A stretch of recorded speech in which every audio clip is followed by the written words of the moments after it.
نحمدہ و نصلی علی رسولہ الکریم و بلغنا رسولہ النبی الکریم۔ محرم کا جو عشرہ ہے یہ بڑا آل رسول پہ بڑا سخت گزرا، اور آج کی رات 9ویں اور 10ویں کی رات جو ہے یہ تو خصوصاً بہت ہی پریشان کن اور ایسی رات کہ جس میں 4-5 دن سے بھوکے پیاسے بچے، لیکن صبر کا بھی امتحان تھا۔ جتنے بڑے فضائل ہیں ان ہستیوں کے، اتنے ہی ان پہ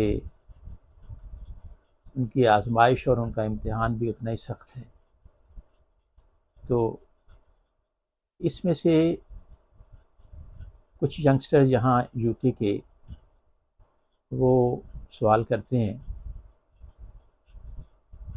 کہ اگر امام حسین علیہ السلام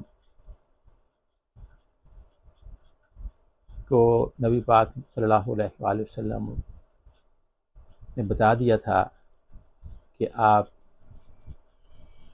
کربلا میں آپ کے ساتھ یہ سلوک ہوگا اور آپ بھوکے پیاسے مارے جائیں گے، تو آپ اس طرف کیوں گئے؟ دوسرا معصومانہ کویشچن یہ ہوتا ہے کہ اگر ان پہ کوئی ظلم یا تشدد یا بربریت ہوئی ہے تو وہ تو ان کے امتحان کا حصہ تھی، تو ان کا غم کیوں منایا جاتا ہے اور ماتم اور رونا یہ کیوں ہے؟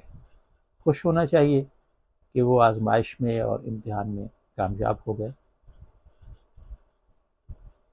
میں اپنے نالج کے مطابق تھوڑا سا ان کے سوال کا جواب دینا چاہتا ہوں کہ کچھ لوگ باقاعدہ پلاننگ سے یہ چاہتے ہیں کہ یزید کو اور یزید کی تمام مسلمان فوج کو بری الذمہ قرار دیا جائے کہ انہوں نے تو اللہ کے حکم کی پابندی کی ہے ایک طرح سے، کہ جو آزمائش امام حسن علیہ السلام ان کی فیملی اور ان کے باوفا صحابہ پر گزری ہے، یہ تو ہونا ہی تھا، یہ تو تقدیر میں لکھا ہوا تھا، تو پھر ان کو ہم کیوں برا کہتے ہیں؟ تو اس میں یہ ہے کہ اللہ پاک فرماتے ہیں کہ اللہ خیر الماکرین، اللہ بہترین تدبیر کرنے والے ہیں، اور دوسرا فرماتے ہیں کہ خیر اللہ کی طرف سے ہے، شر کبھی بھی اللہ تعالیٰ کی طرف سے نہیں ہوا۔ خیر ہمیشہ اللہ کی طرف سے، اور شر ہوتا ہے انسان کی طرف سے، کیونکہ اس کے ساتھ نفس بھی لگا ہوا ہے، اس کے ساتھ شیطان بھی اس کو بہکا رہا ہے۔ تو اللہ تعالیٰ نے 2 راستے بتا دیے، ایک سیدھا راستہ ہے صراط مستقیم، جو کہ ان ہستیوں کی جن کا ذکر ہو رہا ہے، ان ہستیوں کے جو نقش قدم پر چلے گا، جن پہ اللہ تعالیٰ کی نعمتیں نازل ہوئیں اور جو کبھی بھی گمراہ نہیں ہوئے اور کبھی بھی ان پر اللہ کا غضب نازل نہیں ہوا۔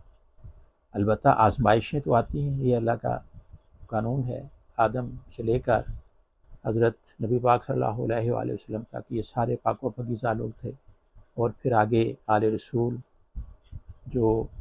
جن کا اللہ تعالیٰ کہتا ہے کہ ان کے نزدیک تو کوئی رجس آ ہی نہیں سکتا، کوئی نجاست ان کو چھو ہی نہیں سکتی، یہ پاک و پاکیزہ ہستیاں ہیں۔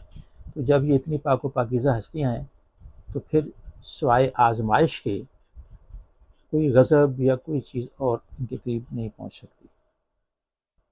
اب یہ جو سوال ہے ہم اس کو ڈسکس کرتے ہیں کہ اگر اللہ تعالیٰ کو یہ پتہ تھا، جیسا کہ اس کو پتہ ہے کہ اول سے لے کر آخر تک اور آخر سے لے کر ہمیشہ تک جو کچھ زمانے میں ہونا ہے، اللہ تعالیٰ کی ذات اس سے باخبر ہے، جتنا وہ چاہتی ہے وہ اپنے مخصوص بندوں کو علم بھی عطا کر دیتی ہے۔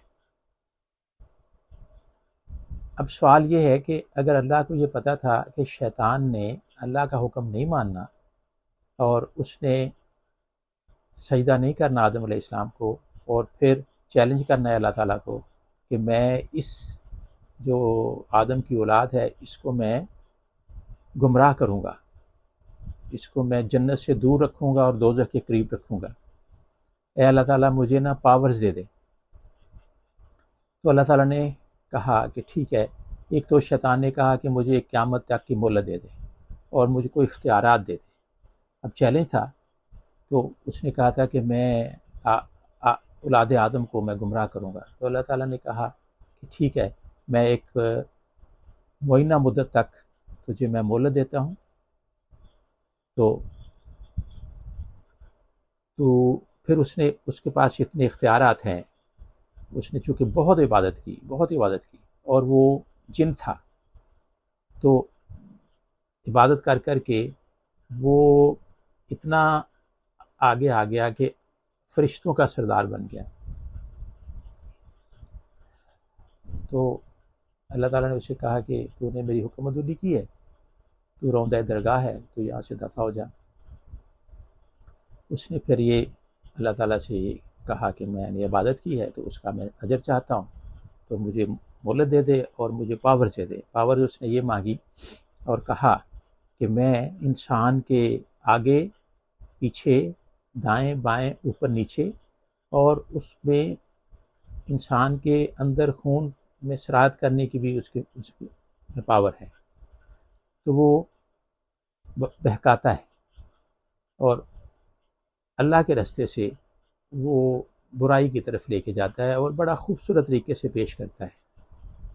یہ اچھا راستہ ہے، حالانکہ اللہ نے منع کیا ہوا ہے کہ شیطان تمہارا کھلا دشمن ہے۔ اب جب اللہ تعالیٰ کو پتہ تھا کہ تو پہلے ہی شیطان کو وہ اپ گریڈ نہ کرتا، وہ اس کو فرشتوں کا سردار نہ بناتا، لیکن اللہ تعالیٰ کی یہ بھی سنت ہے کہ وہ جب تک کوئی گناہ سرزد نہ ہو جائے اس سے پہلے وہ اس کی سزا نہیں دیتا۔ اس کے علم میں ہوتا ہے کہ یہ ایسا کرے گا، لیکن وہ یہ نہیں کہتا کہ تم ایسا کرو۔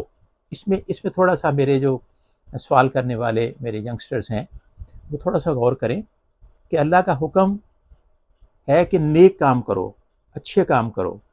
اللہ تعالیٰ نے ہمیشہ برائی سے منع کیا ہے، شیطان کے پیچھے لگنے سے منع کیا ہے، لیکن اس کو پتہ یہ ہوتا ہے کہ اس شخص نے یہ کام کرنا ہے، لیکن پھر میں کہوں کہ اس میں اللہ کا حکم شامل نہیں ہوتا۔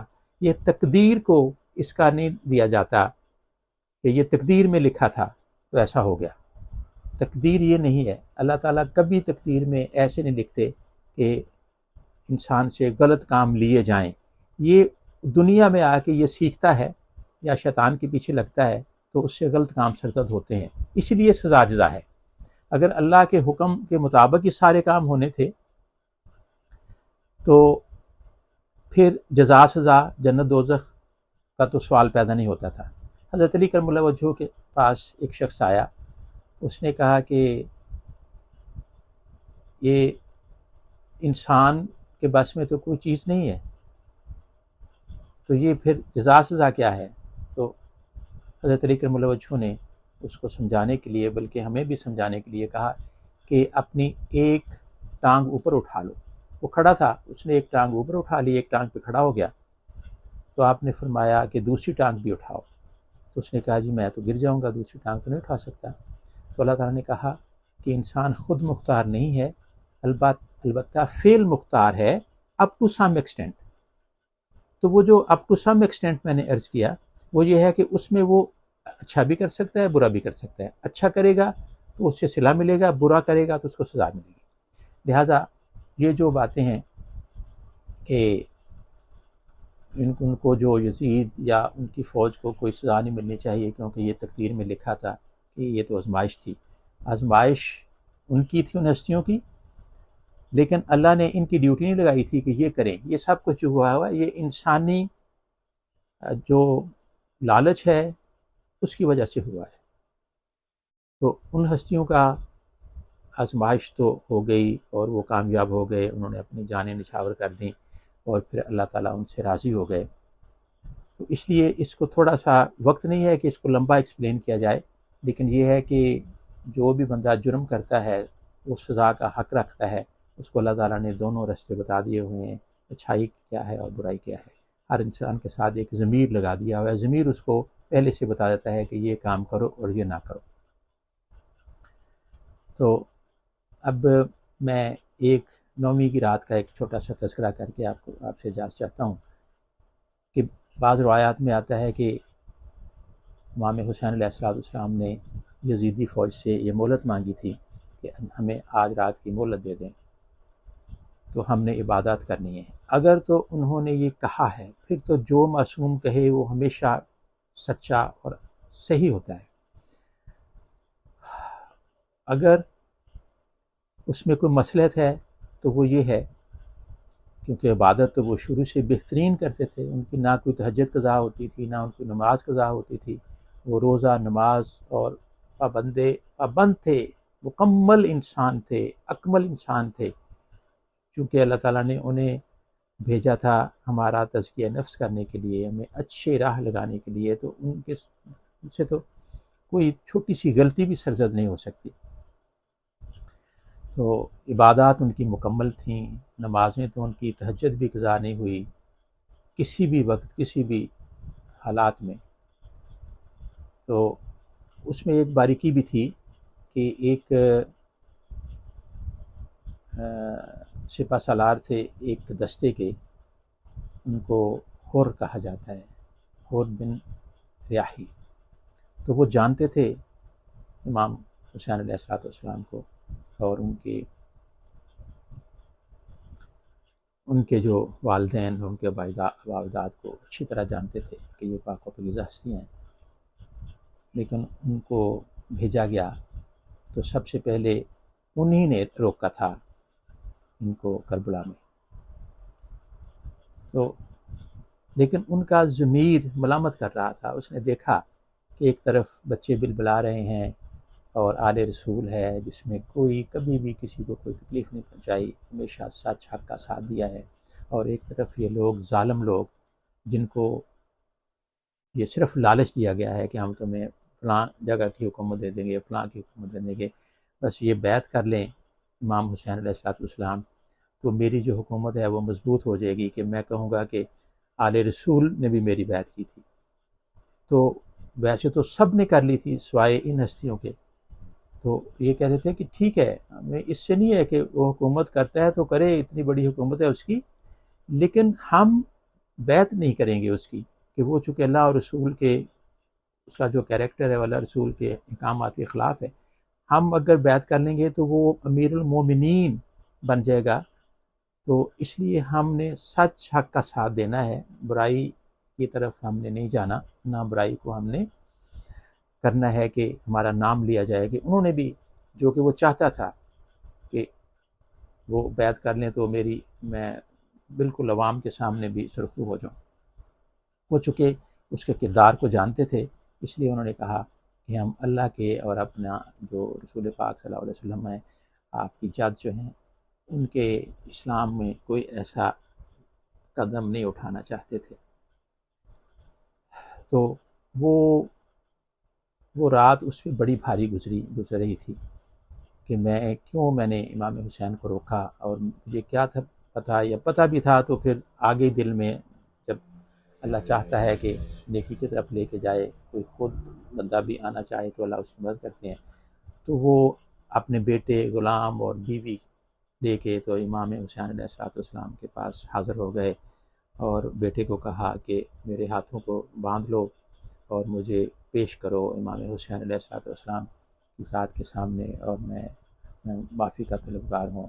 امام حسین علیہ السلام نے اس کو معاف کر دیا، اور وہ پھر امام حسین علیہ السلام کی طرف سے لڑا، حر بھی اور ان کا بیٹا بھی، ان کا غلام بھی. تو وہ حر سے حر علیہ السلام بن گئے. تو یہ بھی تھا کہ کچھ لوگ جنت میں جانا چاہتے ہیں، اور جنت اسی وقت ملے گی کہ حسینی بن جائے. یزیدیوں کو تو جنت مل نہیں سکتی. لہذا یہ بھی چیزیں تھیں اس رات کی. تو صبح جب ہوئی تو شہزادہ علی اصغر علیہ السلام نے اذان دی اور جنگ شروع ہو گئی. تو ایک طرف 72 تھے بھوکے پیاسے اور ایک طرف ہزاروں لوگ تھے. تو جنگ ہوئی، کیونکہ یہ اس میں بھی ایک حکمت تھی کہ وہ اپنے آپ کو ایسے نہیں پیش کرنا چاہتے کہ لو جی ہمیں مار دو یا ہمیں اریسٹ کر لو. ایسا نہیں تھا. وہ بہادر بھی، شجاع تھے، دلیر ترین تھے، بہادر تھے اور سچے تھے.